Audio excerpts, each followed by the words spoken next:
Hello viewers, welcome to IT System Admin and Information Technology Learning Tutorial channel for you.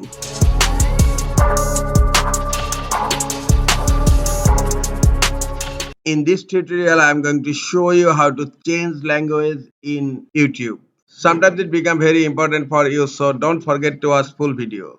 To change language on YouTube, go to your browser and browse youtube.com. Click on your profile icon on upper right corner and then you will find here language, and now English is selected. Click on the language and then you can choose your own language.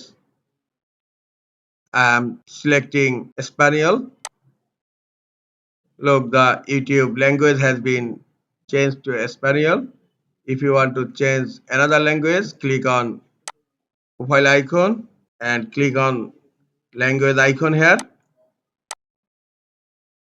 Now I am selecting Portuguese and look, the YouTube language has been changed to Portuguese. This is the easiest way to change YouTube language from desktop or laptop.